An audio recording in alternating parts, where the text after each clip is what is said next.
Ah ben, salut, ça va? Je dois absolument vous parler de Half-Life. Je vais le faire avec une voix de velours parce que j'entretiens avec ce jeu une relation passionnelle. Figurez-vous qu'elle a commencé assez tôt parce que j'avais 8 ans quand j'ai posé mes mains sur la grosse boîte en carton qui contenait Half-Life. Et à partir du moment où j'ai découvert la scène d'introduction dans le tramway, j'ai jamais lâché ce jeu qui s'est révélé être un pilier du jeu vidéo tout entier, dont on parle encore aujourd'hui, et dont on attend la suite dans un épisode 3. Écoute-moi bien Gabe, je me fous de savoir ce qui te traverse, je me fous du pourquoi tu t'es transformé en amalgame de Père Noël et Gandalf le Blanc. On sait que tu sais qu'on te considère comme un dieu vivant, car t'as réussi l'exploit avant-gardiste de parfaitement comprendre ce qu'un joueur pouvait attendre d'un bon jeu, en plus d'avoir développé par la suite ce qui est aujourd'hui la plus grande plateforme de jeu du monde. On sait tout ça. Maintenant écoute bien, t'as pas intérêt à crever avant d'avoir donné le feu vert à tes équipes de nous sortir une conclusion à Half-Life. Parce que sinon je te jure qu'on va tous se cotiser pour aller vérifier dans ta tombe que t'es pas embarqué une clé USB avec les instructions ou quelque chose du genre. Et même qu'on fouillera tous les palets que t'as achetés, car je suis sûr que t'as planqué des trucs importants dans un coffre-fort en acier maraging ultra laminé. Et Dieu seul sait pourquoi. Pardon, il fallait que ça sorte. Alors des tas de vidéos existent sur le sujet de la jeunesse d'Half-Life, mais je m'étendrai pas trop là-dessus. Je vais surtout vous parler de mon expérience à moi, de ce qui me faisait marrer, et pourquoi encore aujourd'hui c'est toujours aussi bon. Pour commencer, ce qui m'a frappé, c'est qu'on joue un scientifique, en l'occurrence Gordon Freeman. Et même encore aujourd'hui, un FPS où on joue un mec en blouse blanche, ça court pas les rues. C'est intriguant. On se retrouve dans ce tramway avec cette voix qui sort d'un haut-parleur et nous fait un briefing de l'endroit où on se trouve. C'est une très intelligente manière de poser un cadre à l'histoire et le jeu prend son temps. On peut juste courir dans la rame et éventuellement se bugger un peu dans les coins, mais c'est l'occasion de regarder autour de nous et d'être émerveillé par la mise en scène de ce complexe scientifique, secret, qui nous semble bien vivant. Rien que ça, rien que cette introduction vaut son pesant d'or. J'en avais rêvé sachant qu'à l'époque, quand je gambadais au rayon jeux vidéo de l'espace culturel, je pouvais voir des trailers de Half-Life qui me faisaient bien baver d'envie.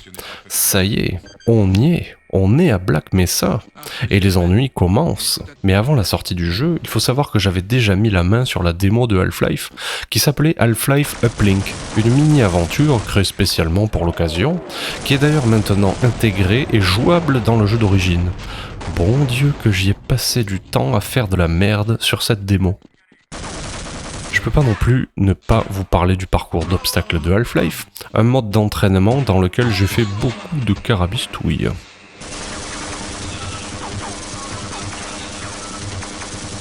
Alors on arrive dans le secteur des matériaux anormaux et ça tombe bien parce que grâce à notre doctorat en physique nucléaire, on se voit attribuer l'honneur de pousser un cristal dans un rayon d'énergie et boum, ça fait des chocs à pic. La fuite des cerveaux qu'on vous dit. Voilà à quoi ça sert de faire un doctorat. On pousse des chariots, mais bon, ça paye 5 fois mieux qu'en France où Gordon l'aurait fait pour un SMIC. Mais d'abord on visite les lieux et on s'amuse. Mon Dieu, qu'est-ce que vous faites ? Arrêtez ça! Allons, Gordon. Vous voulez m'attirer des ennuis? Bonjour. Ce n'est pas le moment de me déranger. Vous n'allez pas me rabâcher le couplet sur l'éthique? Pourquoi me poser la question à moi? D'ailleurs, vous avez toujours rêvé de savoir ce que foutaient les scientifiques dans les toilettes? Moi aussi. Hé, ça fait plaisir de vous voir. C'est assez décevant. Du coup, j'ai imaginé une nouvelle scène.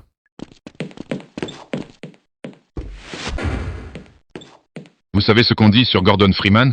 Non, quoi donc? On dit que c'est un autiste dégénéré, et il sait même pas parler. Oui. Il se contente de vous fixer droit dans les yeux sans dire un mot.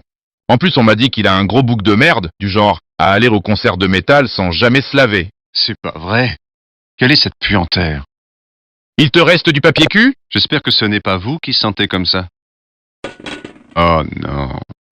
Encore une fois, on peut pas s'empêcher de faire bugger des trucs parce que c'est drôle, putain. Et allez, on fait tout péter, on ouvre un portail vers Xen, une planète peuplée d'aliens hostiles qui se retrouvent catapultés sur la Terre, et c'est le bordel.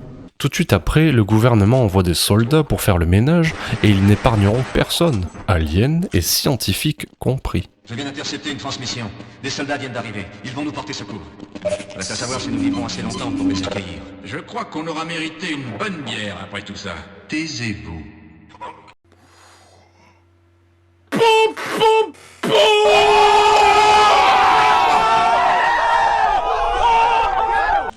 Alors, pourquoi c'est bien Half-Life déjà ? Le scénario en soi pourrait être tiré d'un nanar, mais ce qui est important, c'est de replacer un peu de contexte.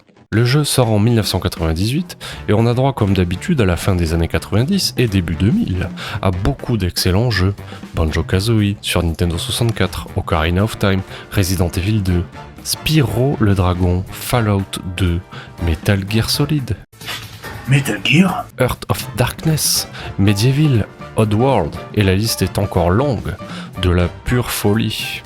En termes de FPS, à cette époque, on avait droit à une première mouture de Unreal, qui d'ailleurs méritera une vidéo à part entière, mais sinon on était plus sur du fast FPS avec Quake, notamment qui était déjà bien installé, et GoldenEye sur Nintendo 64, qui malgré tout à l'époque, avec son mode histoire, était une petite révolution aussi. Mais là, Half-Life nous sort un jeu graphiquement propre, qui tourne sur la plupart des grille-pains de l'époque, avec une histoire sympa, bien qu'assez cryptique, pas mal d'armes, et cerise sur le gâteau, du multijoueur. Mais on reviendra sur cette partie. À l'époque, la plupart des FPS se résumaient à une série de niveaux avec peu de scénarios intégrés. Half-Life a totalement changé ça. Ce qui est unique, c'est que le jeu ne vous interrompt jamais avec des cinématiques. Tout se déroule en temps réel. Tu vis l'histoire à travers les yeux de Gordon Freeman, sans rupture, et ça crée une immersion qui était assez inédite à l'époque. L'intelligence des ennemis était pas là que pour faire joli. Les soldats humains, par exemple, utilisaient des tactiques de groupe et se mettaient à couvert pour nous contourner, et ça, c'était drôlement sympa. Les niveaux étaient conçus comme un environnement cohérent et pas simplement comme des arènes de combat. Le centre de recherche de Black Mesa, où se déroule l'action, semblait crédible et vivant. On avait l'impression d'explorer un lieu réel, avec des laboratoires, des systèmes de ventilation, des espaces de travail. Le level design guidait subtilement le joueur sans donner l'impression d'être dirigé. Le jeu ne se limitait pas à tirer sur des ennemis. Il y avait des moments de calme, des énigmes environnementales et intelligentes, comme utiliser des caisses ou des ascenseurs, et des passages qui instauraient une vraie tension. L'équilibre entre ces différents éléments faisait que le jeu restait captivant du début à la fin. Black Mesa n'était pas seulement un décor, c'était un lieu oppressant où tu sentais constamment la menace des aliens et des soldats à tes trousses. Les bruitages, la musique et même le silence parfois contribuaient à créer une tension palpable. C'est quoi ça, toi?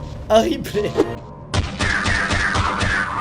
Le moteur Gold Source, basé sur le moteur de Quake d'ailleurs, permettait des animations fluides et des interactions physiques impressionnantes pour l'époque. C'était une expérience complète, où le gameplay, le scénario et l'atmosphère étaient fusionnés de manière unique. À sa sortie, il n'y avait pas d'équivalent et ce jeu a redéfini tout simplement ce qu'un jeu de tir pouvait être. Je veux aussi parler d'un élément qui paraît anodin mais m'a toujours fasciné, c'est le gore. Oui, le gore présent dans le jeu. Encore aujourd'hui, dans la plupart des jeux, et notamment les FPS, quand vous tuez un ennemi, son corps tombe par terre et ça s'arrête là. Souvent même, il n'y a même pas de ragdoll, le corps devient sans collision possible, et voilà, c'est tout, vous passez à côté.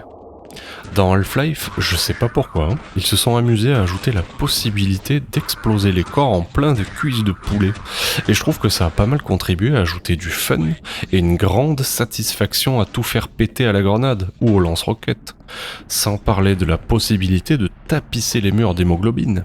Il y a peut-être pas mal de monde qui vont trouver ça sans intérêt ou optionnel, mais moi j'ai trouvé ça très appréciable, et ça participe directement à l'identité du jeu. Je veux dire, ils ont carrément fait un son pour l'explosion d'un corps. C'est étonnant. D'ailleurs, je crois que je suis pas le seul à aimer ça, vu qu'il existe un mode qui s'appelle Brutal Half-Life, qui consiste à rendre le jeu gore encore plus gore.